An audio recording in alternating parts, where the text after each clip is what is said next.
اجمعین۔ حضور سید العالمین خاتم النبیین اکرم الاولین والآخرین صلی اللہ تعالی علیہ وآلہ وسلم کے ارشاد انور کا مفہوم ہے، قیامت والے دن قیامت کی دشوار گزار گھاٹیوں سے جلد نجات پانے والا وہ شخص ہوگا جس نے دنیا میں زیادہ سے زیادہ درود شریف پڑھا ہوگا۔ ہم سب مل کر بارگاہ میں ہدیہ اصلاۃ والسلام پیش کریں۔ الصلاۃ والسلام علیکہ یا سیدی یا رسول اللہ وعلی آلک و صحابک یا سیدی یا حبیب اللہ۔ گرامی قدر حضرات، سلسلہ علم و ادب میں آج ہماری چوتھی نشست ہے حلال کھائیں کے عنوان سے مختلف مسائل مختلف پہلوؤں پہ قرآن و حدیث کی روشنی میں الحمدللہ عز و جل آپ کے سامنے پہنچانے کی کوشش کر رہے ہیں۔ اسی سلسلے کی آج چوتھی کڑی ہے، اور یہ پہلے دن بھی آپ کی خدمت میں عرض کیا جا چکا کہ جو ہم کھاتے ہیں اس کا اثر بندے کے وجود پر ہوتا ہے۔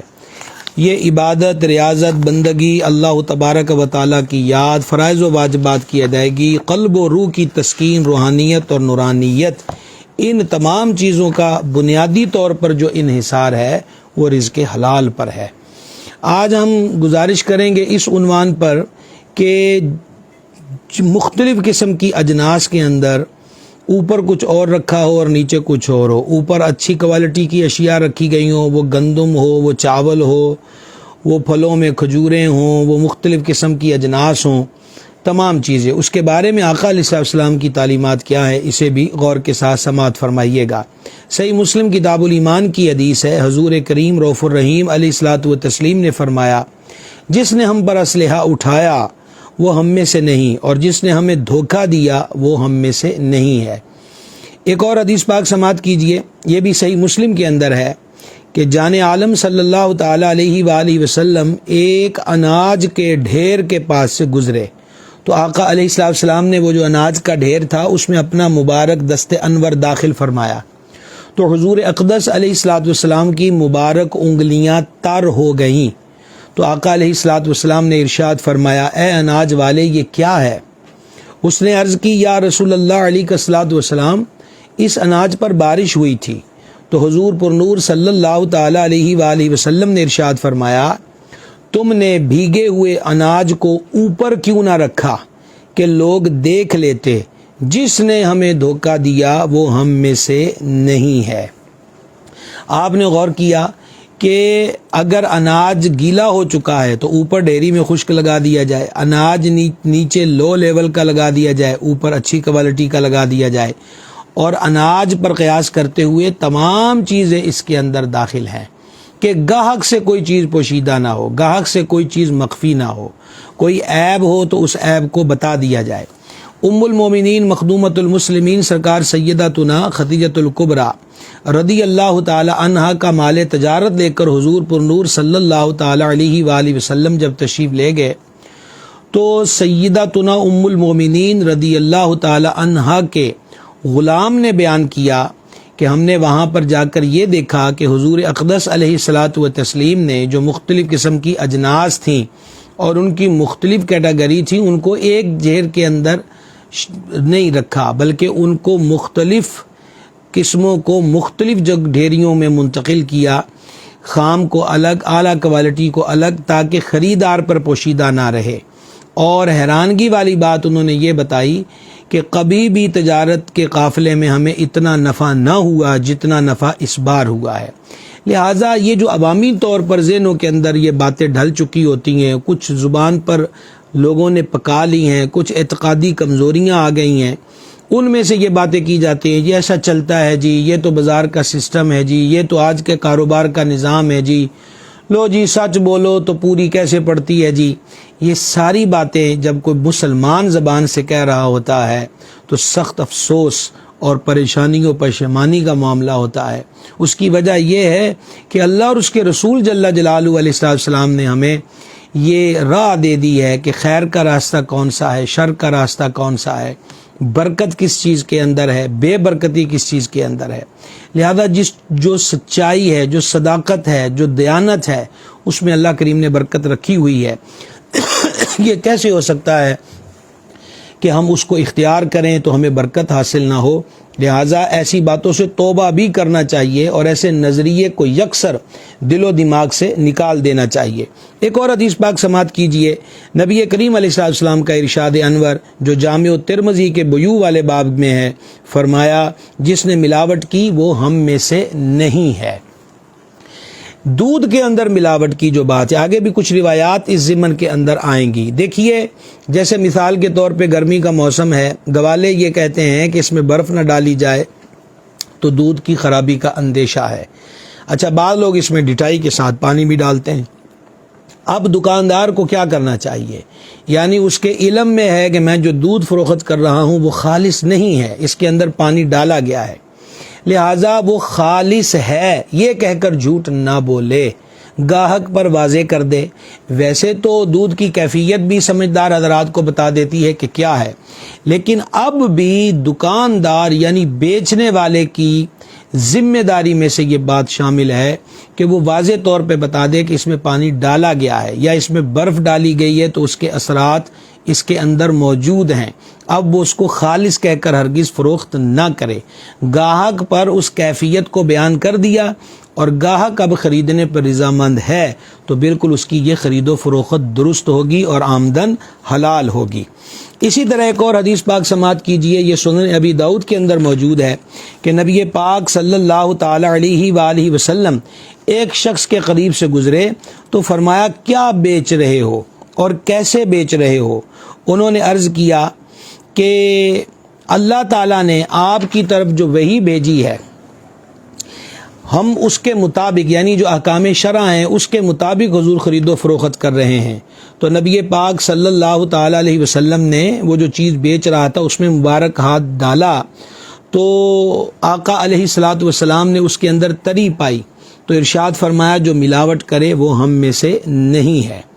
اسی طرح ایک اور حدیث شریف مسند احمد میں ہے کہ آقا صلی اللہ تعالی علیہ وآلہ وسلم ایک اناج والے کے پاس سے گزرے جس کے مالک نے اسے اچھا ظاہر کیا ہوا تھا، تو آقا علیہ السلام نے اس اناج میں مبارک ہاتھ ڈالا تو وہ گھٹیا ثابت ہوا، یعنی جو اوپر تھا نیچے تک وہ نہ تھا۔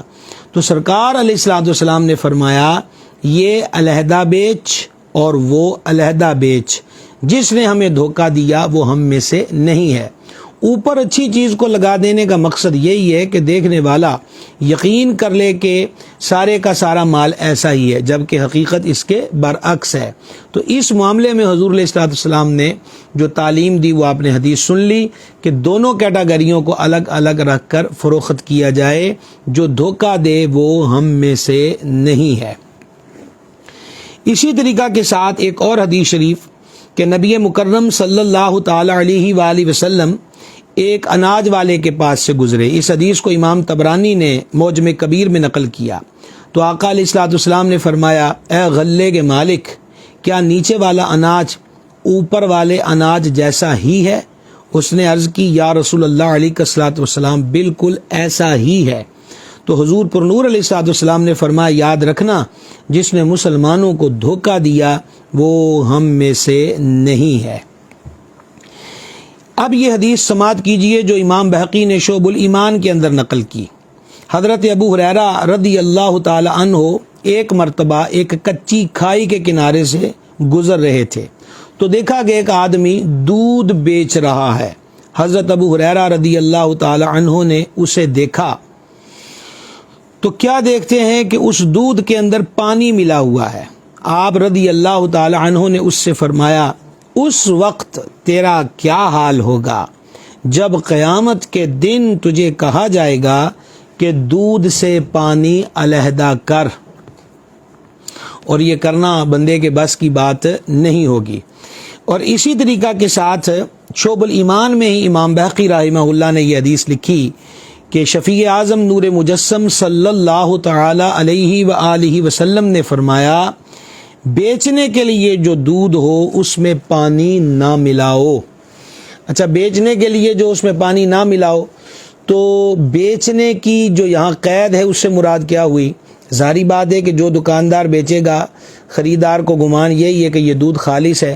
ہاں، دودھ کی کچی لسی جیسے بنا کر پی جاتی ہے اور حضور پر نور علیہ الصلوۃ والسلام کا ایسا نوش فرمانا احادیث مبارکہ کے اندر موجود بھی ہے، اپنے دودھ کے اندر اپنی ضرورت کے مطابق کو پانی ڈالتا ہے تو یہ جرم اور گناہ نہیں ہے۔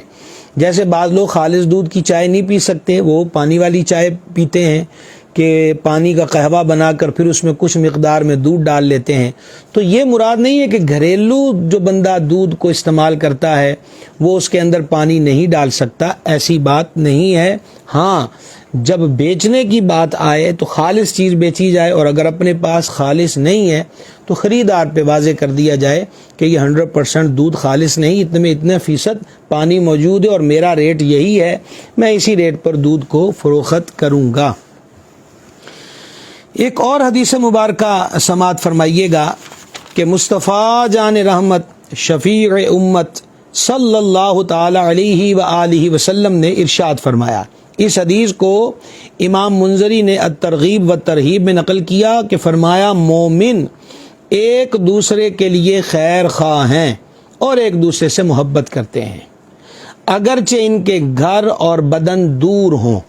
اور جیسے ایک اور حدیث شریف میں ایمان والوں کو ایک جسم کی مانند فرمایا گیا، تو فرمایا ایک تو مومن ایک دوسرے کے خیر خواہ ہوتے ہیں اور دوسرا وہ ایک دوسرے سے اللہ رسول کے لیے محبت کرتے ہیں، اگرچہ گھر دور ہوں، وجود دور ہوں۔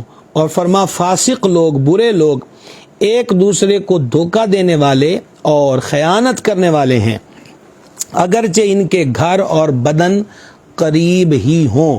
تو مومن کتنی بھی دوری پر ہو وہ مومن کو دھوکہ نہیں دیتا، خیانت نہیں کرتا، اور فاسق جو ہے وہ کتنا ہی نزدیک کیوں نہ ہو یہ خیانت کرتے ہیں اور ایک دوسرے کو نقصان پہنچانے کی کوشش کرتے ہیں۔ سنن ابن ماجہ کی ایک حدیث سماعت کیجئے گا۔ شاہ عالم نور مجسم رسول مکرم صلی اللہ تعالی علیہ وآلہ وسلم نے ارشاد فرمایا، مسلمان کا بھائی ہے، اور کسی مسلمان کے لیے اپنے بھائی کو عیب والی چیز عیب بیان کیے بغیر بیچنا جائز نہیں ہے۔ کروڑوں حنفیوں کے پیشوا امام الائمہ حضرت امام اعظم ابو حنیفہ رحمۃ اللہ تعالی علیہ، یہ چاروں ائمہ فقہ میں سے بڑے امام ہیں۔ ایک وجہ یہ کہ یہ تابعی ہیں، حضرات صحابہ کرام علیہم رضوان کی زیارت سے مشرف ہوئے۔ امور فقہ کی مربوط طریقے سے داغ بیل ڈالنے والی شخصیت بھی حضرت امام اعظم ابو حنیفہ رحمۃ اللہ تعالی علیہ کی ہے۔ مستقبل میں پیش آنے والے مسائل شرعیہ جس سے آج کتب فقہ بھری ہوئی ہیں کہ ایسا ہو تو کیا حکم ہے، ایسا ہو تو کیا حکم ہے، اس بنیاد پر دینی مسائل کو سب سے پہلے جس شخصیت نے حل کیا اور مسلم امہ آج تک ان کے دسترخوان سے کھا رہی ہے، وہ شخصیت حضرت امام اعظم ابو حنیفہ رحمۃ اللہ علیہ کی ہے۔ امام الائمہ امام اعظم ابو حنیفہ رحمۃ اللہ علیہ وہ عظیم فقیہ و محدث ہیں کہ صاحبان کتب صحاح یعنی بخاری و مسلم و ترمذی و ابن ماجہ و ابو داؤد، ان ائمہ محدثین کی سیرتوں کو پڑھیں اور ان کے اساتذہ کی فہرستوں کو پڑھیں تو آپ پر یہ بات واضح ہوگی کہ یہ ائمہ کرام امام اعظم رحمۃ اللہ تعالی علیہ کے شاگردوں کے شاگرد ہیں، یعنی ان حضرات نے بھی امام اعظم رحمۃ اللہ تعالی علیہ کے علمی فیض و برکات سے استفادہ کیا ہوا ہے۔ حضرت امام اعظم ابو حنیفہ رحمۃ اللہ علیہ کو سید عالم علیہ السلام کے دربار انور میں ایک خاص قرب حاصل تھا۔ سید الاولیاء مخدوم امم حضرت سیدنا داتا گنج بخش فیض عالم قدسہ سرہ العزیز نے خود اپنا خواب اپنی کتاب مستطاب کشف المحجوب شریف میں لکھا کہ حضرت داتا گنج بخش رحمۃ اللہ علیہ نے خواب میں حضور پر نور علیہ السلام کی زیارت کا شرف پایا، اور ایک بزرگ حضور علیہ السلام نے ان کو اپنے پہلو مبارک میں لیا ہے، جیسے چھوٹے بچوں پہ شفقت کرتے ہوئے بڑے ان کو اپنی پہلو میں لیا کرتے ہیں۔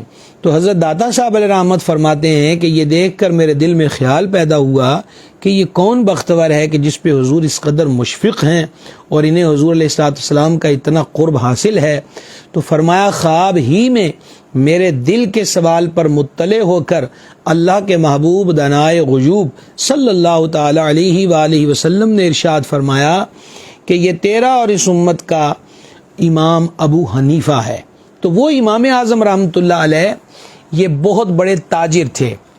امام ذہبی رحمہ اللہ نے تذکرۃ الحفاظ میں، یعنی حافظان حدیث جو ہوئے ہیں ان کے بارے میں جو امام ذہبی نے کتاب لکھی تذکرۃ الحفاظ، اس کے اندر حضرت امام اعظم رحمۃ اللہ علیہ کا بھی ذکر خیر کیا، اور امام ذہبی نے بھی حضرت امام کو امام اعظم لکھا۔ اور امام اعظم رحمۃ اللہ علیہ کبھی امراء کے دروازے پر نہ گئے اور کبھی ایسے لوگوں سے تحائف و نذرانے وصول نہیں کیے۔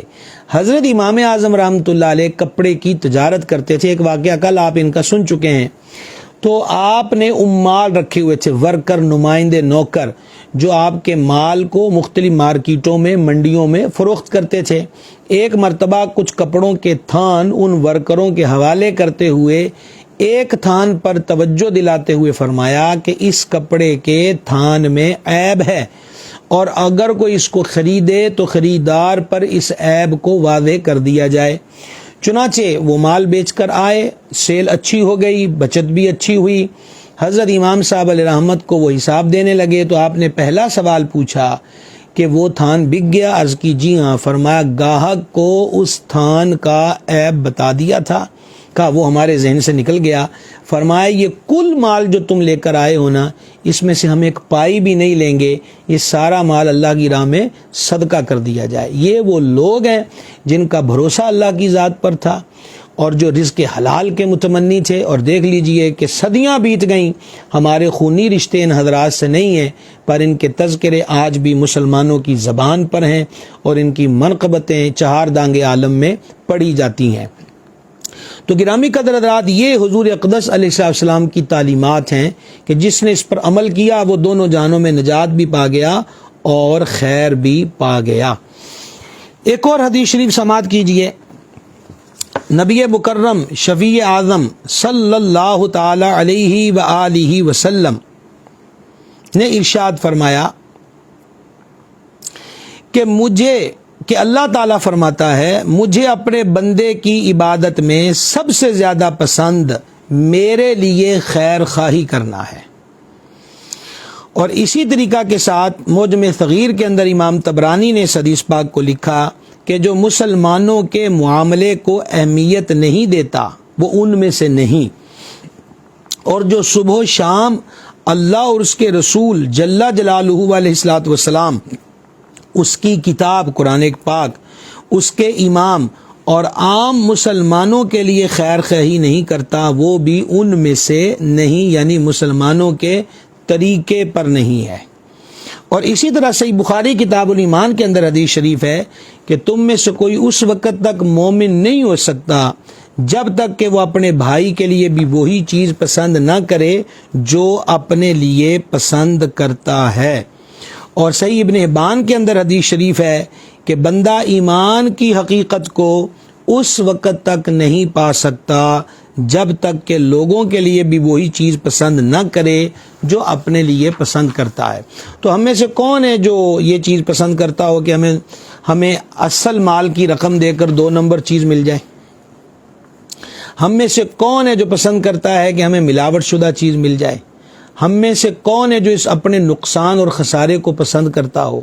تو مومن کی شان یہ ہے کہ وہ خیر خواہ ہوتا ہے، اور مومن جو چیز اپنے لیے پسند کرتا ہے وہی چیز اپنے مسلمان بھائی کے لیے بھی پسند کرتا ہے۔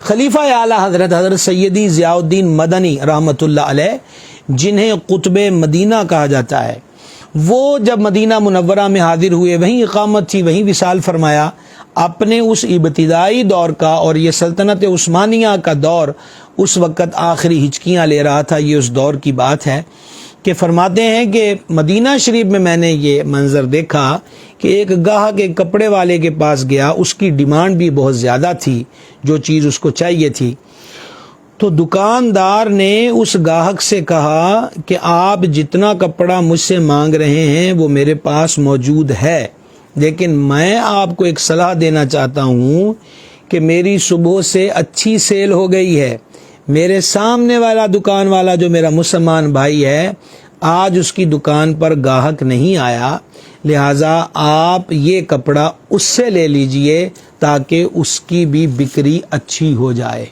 یہ ہے مسلمانوں کا اصل چہرہ، اور یہ ہے رحمت عالم صلی اللہ تعالی علیہ وآلہ وسلم کی تعلیمات کا فیضان اور اثر۔ ہم اس چیز کو اپنے قلب و ذہن میں راسخ کر لیں۔ سوچئے کہ رزق دینے والا کون ہے؟ یقیناً ہماری زبان سے یہی نکلے گا کہ اللہ جل جلالہ۔ جب رزق عطا کرنے والا وہی ہے تو کیا ہم اس کے حکم پر چلیں گے تو وہ رزق روک لے گا، اور جب اس کی نافرمانی کریں گے تو کیا وہ رزق میں اضافہ فرمائے گا؟ یقیناً ایسا نہیں ہے۔ جب ہم اس کی فرما برداری کریں گے تو وہ راضی ہوگا تو مزید کیا ہوگا کہ برکت ہو جائے گی۔ اچھا، اب رزق کے اندر برکت کا معاملہ، یہ بھی ایک بڑی سمجھنے کی چیز ہے اور بڑی غور کرنے کی چیز ہے۔ رزق میں برکت کا معاملہ، ایک چیز ہے کہ ڈھیر سارے پیسے بندے کے پاس آ جائیں، اور ایک چیز یہ ہے کہ مال تھوڑا ہو لیکن اس کے اندر برکت ہو۔ حدیث پاک میں فرمایا گیا کہ برکت والا کھانا وہ ہے جو ایک کا ہو کفایت دو کو کر جائے، یعنی مقدار اس کی ایک بندے کی ہو لیکن دو کھانے لگیں تو دونوں سیر ہو جائیں، پنجابی میں کہتے ہیں رج جائیں۔ تو بھائی صاحب برکت کی خواہش رکھیں، ہم برکت کے پانے کی جو طمع ہے اور کوشش جو ہے وہ کریں۔ دوسرا، جو لوگوں کو دھوکہ دیتے، مثال کے طور پر یہ مختلف کمپنیوں کی چیزیں ہوتی ہیں تو ان کے جعلی پیکٹ، جعلی ریپر، جعلی ڈبے بنا کر، ویسی تصویر، ویسا مونوگرام، ویسی ہر چیز بنا کر اس کو فروخت کرتے ہیں۔ اب اس میں کتنی چیزیں شامل ہیں؟ سب سے بڑی چیز ہے دھوکہ۔ دوسری چیز ہے کہ جو کمپنیاں گورنمنٹ کے ہاں رجسٹر ہوتی ہیں وہ اپنی رجسٹریشن کی فیس بھرتی ہیں اور وہ جو ٹیکس ہوتا ہے اس کو ادا کرتے ہیں۔ اب اس بندے نے، اور تیسری یہ ہے کہ ان کی چیز کا جو معیار ہوگا وہ تقریباً اپنی اس پیکنگ کے ریپر یا ڈبے یا اس پر وہ ظاہر کر دیتے ہیں۔ اب یہ جو 2 نمبر چیز بیچ رہا ہے، نہ تو یہ کمپنی رجسٹر ہے، نہ ہی اس کے اندر وہ اجزاء شامل ہیں جو اس پہ لکھے گئے، اور نہ اس کی کوالٹی کا معیار وہ ہے جو اصل کمپنی والے دیتے۔ اس کا تمام تر چیزوں کے ساتھ تعلق ہے، وہ ادویات ہوں، وہ مشروبات ہوں، وہ کھانے پینے کی چیزیں ہوں، اس کا تعلق چاہے میک اپ کے شعبے سے ہو، کراکری کے شعبے سے ہو، الی حاصل قیاس۔ تو 2 نمبری جو اس معاملے میں، اس کے اندر پہلی چیز دھوکہ شامل ہے۔ یہ بندہ خائن ہے، یہ بندہ دوسرے کو دھوکہ دے رہا ہے، اور یہ حدیثیں کتنی مرتبہ آپ کے گوش گزار کی جا چکی کہ آقا علیہ الصلوۃ والسلام نے فرمایا جو دھوکہ دے وہ ہم میں سے نہیں ہے۔ ابھی آپ کو برکت کی بات بتا رہا تھا تو اس پہ ایک حدیث پاک سماعت کر لیجئے گا۔ مسند ابی داؤد الطیالسی کے اندر یہ حدیث ہے کہ بارش کا نہ ہونا قحط نہیں، بلکہ قحط تو یہ ہے کہ بارش تو ہو لیکن اس میں تمہارے لیے برکت نہ ہو۔ لہٰذا ہم اللہ تعالیٰ سے برکت کا سوال کریں، اور برکت کے سوال کا مقصد یہ بھی ہے کہ ہم وہ کام بھی کریں کہ جس سے برکت ہمارے اوپر برسنے لگ جائے، ہماری جھولیوں میں وہ خیر اور برکت آ جائے۔ سنیے، نبی کریم صلی اللہ تعالی علیہ وسلم نے فرمایا، اب آج چونکہ ہمارا اس عنوان پر یہ آج کی آخری نشست ہے، تو جتنے بھی ذرائع سے، وہ سود سے، وہ رشوت سے، وہ ملاوٹ سے، وہ دھوکے سے، وہ خیانت سے، وہ کم تول کے، کم ناپ کے، جتنے بھی ناجائز ذرائع سے کیا ہے، وہ سود کا لین دین ہے، وہ یہ بولی والی کمیٹیاں ہیں، وہ جو دیگر چیزیں، جیسے کل کچھ چیزیں آپ کے سامنے بیان کی گئی ہیں۔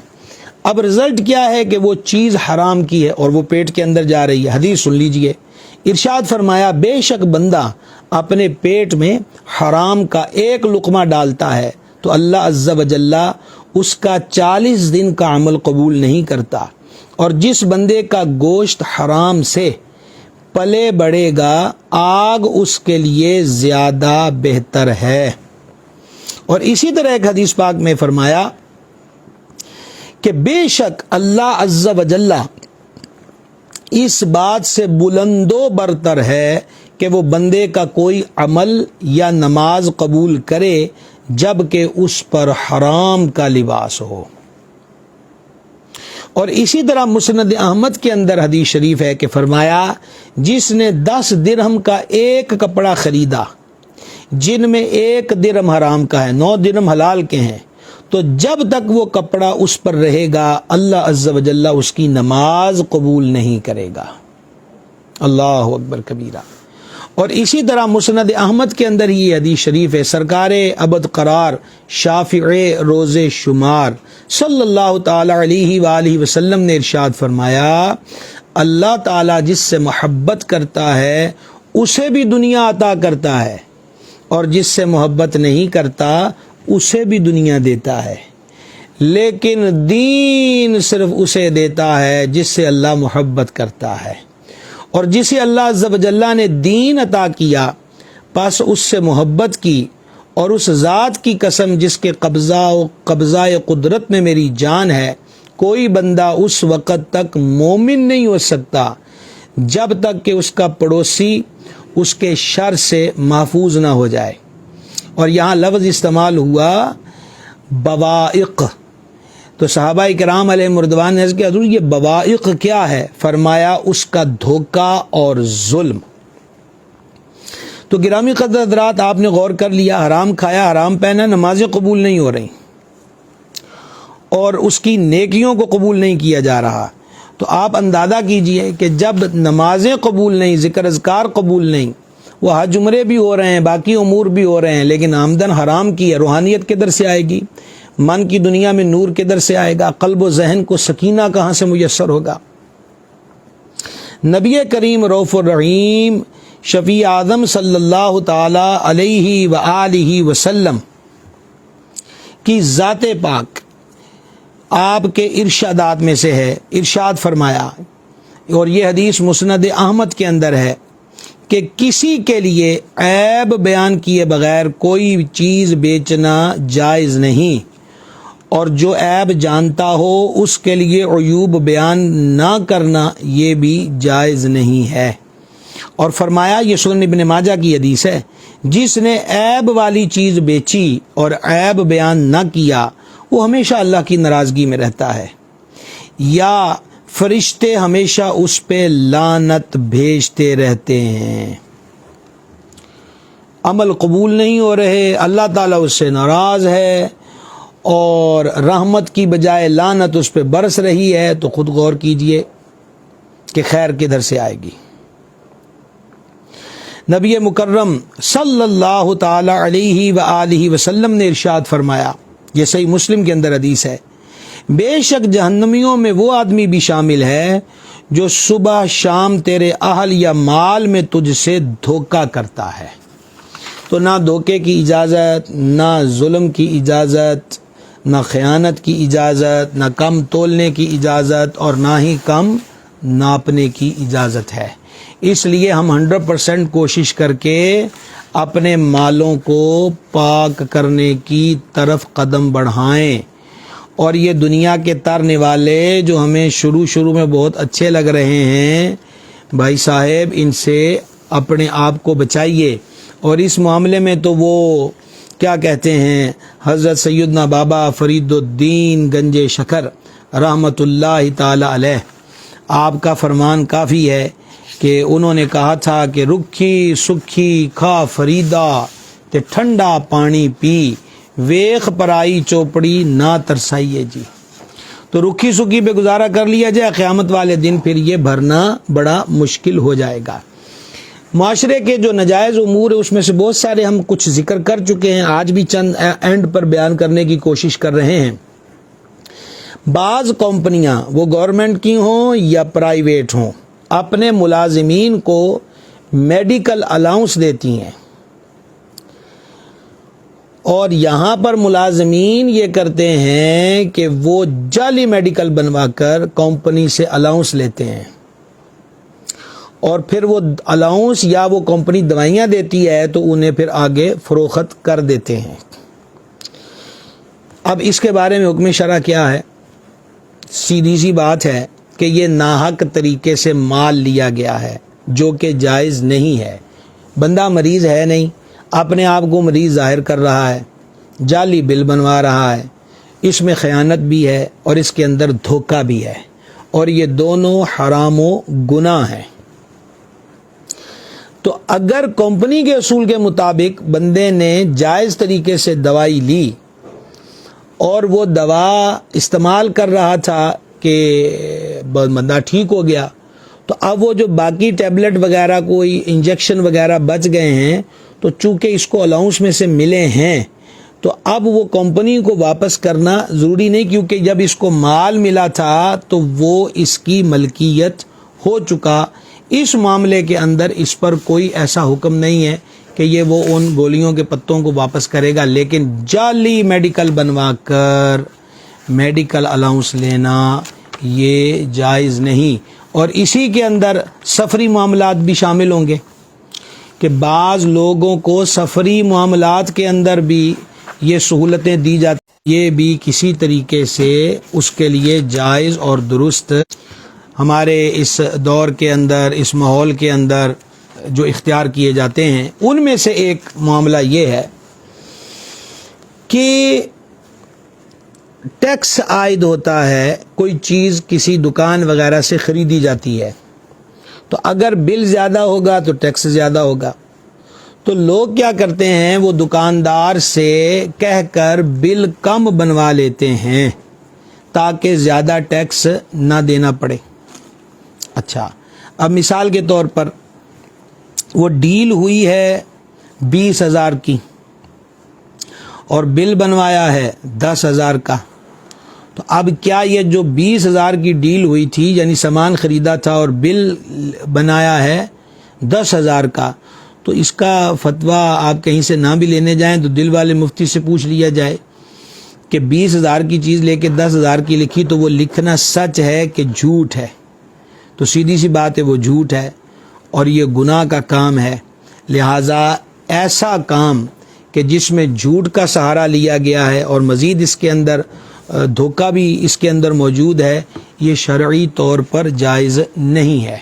تو یہ کمپنیوں سے، سرکاری اداروں سے، پرائیویٹ اداروں سے اس قسم کی سہولیات لے کر جو لوگ کرتے ہیں وہ بہت بڑی زیادتی کا ارتکاب کرتے ہیں۔ اسی طریقہ کے ساتھ ایک اور چیز ہے ہمارے ہاں، مختلف شعبوں کو گورنمنٹ لائسنس جاری کرتی ہے۔ مثال کے طور پر میڈیکل اسٹور کا لائسنس ہوتا ہے، تو اب اس لائسنس کو بندہ جو ہے خود تو نہیں کر رہا، وہ دوسرے کو فروخت کر دیتا ہے یا اس کا وہ کرایہ اس سے وصول کرتا ہے۔ فقہاء کرام فرماتے ہیں یعنی شرعی طور پر اس کو اگر احکام فقہ کی بنیاد پہ پرکھا جائے تو مسئلہ یہ ہے کہ وہ جو میڈیکل لائسنس ہے یہ ملکیت نہیں ہے، یعنی یہ کوئی دکان مکان نہیں ہے کہ اس کو کرائے پر دیا جائے، یہ بندے کا رائٹ ہے، یعنی بندے کا حق ہے۔ لہٰذا جو رائٹ ہوتا ہے، جو حق ہوتا ہے، اس کو کرائے پر نہیں دے سکتے۔ ہاں، اس کا شرعی ہلا یہ ہو سکتا ہے کہ مثال کے طور پر وہ دکان ہے، اس کے اندر فرنیچر ڈالا ہوا ہے، جیسے شو کیس، الماریاں، کاؤنٹر، چیئرز وغیرہ ہیں اس میڈیکل اسٹور کے اندر، تو وہ ان کا کرایہ ان سے وصول کر سکتا ہے، لیکن میڈیکل لائسنس جو ہے اس کا کرایہ وصول نہیں کر سکتا۔ یہ بھی درست عمل نہیں ہے۔ تو یہ چند مسائل اور ساتھ ساتھ انشاءاللہ عز و جل جتنے بھی ہوتے رہیں گے آپ کی خدمت میں ہم تواتر کے ساتھ عرض کرتے رہیں گے۔ یہ کچھ پچھلے سوالات ہمارے پاس جمع ہوئے تھے تو وہ آپ کی خدمت میں عرض کرنا چاہوں۔ ایک سوال آیا تھا کہ مرد جو ہے وہ عورتوں کو گھر کے اندر تراویح پڑھا سکتا ہے، اپنی محرم عورتیں جو گھر کے اندر موجود ہوں؟ تو ایک ایسا ہی سوال اعلیٰ حضرت عظیم البرکت مجدد اعظم الشاہ امام احمد رضا علیہ رحمت سے ہوا، اور یہ فتاوی رضویہ کی 7ویں جلد کے صفحہ 207-208 پر ہے۔ تو سائل نے یہ سوال پوچھا کہ صرف عورتیں کہ جن کا محض امام مرد ہو، کیا یہ ایسی جماعت کروانا درست ہے؟ تو اعلیٰ حضرت رحمۃ اللہ علیہ نے فرمایا کہ اگر یہ جماعت مسجد میں ہے تو مطلقاً مکروہ ہے، کیونکہ عورتوں کو مسجد کی حاضری منع ہے، اور اگر مکان کے اندر ہے اور نماز فرض ہے تو پھر اس پر تو واجب تھا کہ وہ جماعت کے اندر شرکت کرے. اب اس کو یہاں کروانا مطلقاً مکروہ ہے کہ اس پر یعنی مرد پر حاضری مسجد واجب ہے. چونکہ سوال میں تراویح کا تعلق تھا تو جماعت سے فرض پڑ چکا، تو اب یہاں پر اگر اس کی محرم عورتیں ہیں تو وہ اس کی امامت گھر کے اندر کر سکتا ہے. اسی طرح فطرانے کے بارے میں کل سوال آیا تھا کہ فطرانے کی موجودہ جو مالیت ہے اس کو بیان کر دیا جائے. تو جو علماء کرام نے بعد از تحقیق فتویٰ جاری کیا ہے اس میں ایک تو گندم کے اعتبار سے 170 روپے فطرانہ بنتا ہے، اور جو کے اعتبار سے فی کس 560 روپے، اور کھجور کے اعتبار سے فی کس 1600 روپیہ، اور کشمش یعنی سوگی کے اعتبار سے 2800 روپیہ. گندم 170، جو 560، کھجور 1600 اور کشمش 2800. جس بندے کی آمدن تھوڑی ہے وہ گندم کے حساب سے فطرانہ دے رہا ہے، اور جس کی آمدن لاکھوں میں ہے یا اس بندے میں 20,000 کی بجائے کسی کی 60,000 70,000 آمدن ہے، تو میں تو مشورہ ہی عرض کروں گا کہ گندم کے اعتبار سے بھی دیا تو فطرانہ تو ادا ہو گیا. لیکن جس کے پاس مالی پوزیشن مضبوط ہے تو وہ سٹیپ آگے لے، جو کے اعتبار سے صدقہ کرے فطرانے کا 560 روپے. مزید اللہ نے توفیق دی ہے تو فی کا 1600 روپے، کیونکہ فطرانہ ہمارے آقا و مولا صلی اللہ تعالی وسلم نے غریبوں کی عیدی قرار دیا ہے. تو جس میں غرباء کا فائدہ اور بھلا زیادہ ہوگا اسی میں برکت کا پہلو زیادہ ہے. اسی طرح کل ایک سوال تھا کہ اگر کوئی وضو کرتے ہوئے لا علمی کی وجہ سے غرغرہ کر لے تو روزے کا کیا حکم ہے؟ اگر تو اس بندے کو روزہ ہونا یاد تھا اور اس نے غرغرہ کیا تو پانی حلق سے نیچے چلا گیا تو اس کا روزہ ٹوٹ جائے گا، اور اسے کفارے میں کیا کرنا ہوگا؟ 60 روزے نہیں رکھنے ہوں گے، بلکہ اسے قضا، ایک روزے کی قضا اس کے ذمے ہوگی. اور ایسا بھی نہیں ہے کہ غرغرہ ہو گیا اور حلق سے نیچے پانی آ گیا اور اب اسے پتہ ہے کہ میرا روزہ ٹوٹ گیا اور اب فوراً کہے کہ پکاؤ جی روٹی اور ہم کھائیں. اس پہ ضروری ہے کہ وہ افطار تک روزے کی کیفیت کی طرح رہے. اور اگر کسی کو روزہ ہونا یاد نہ تھا تب اس نے غرغرہ کر لیا تو اب اس کا روزہ نہیں ٹوٹے گا. یہ جو پچھلے سوالات رہ گئے تھے کوشش کی ہے کہ اس کے جوابات آپ کی خدمت میں عرض کر دیے گئے.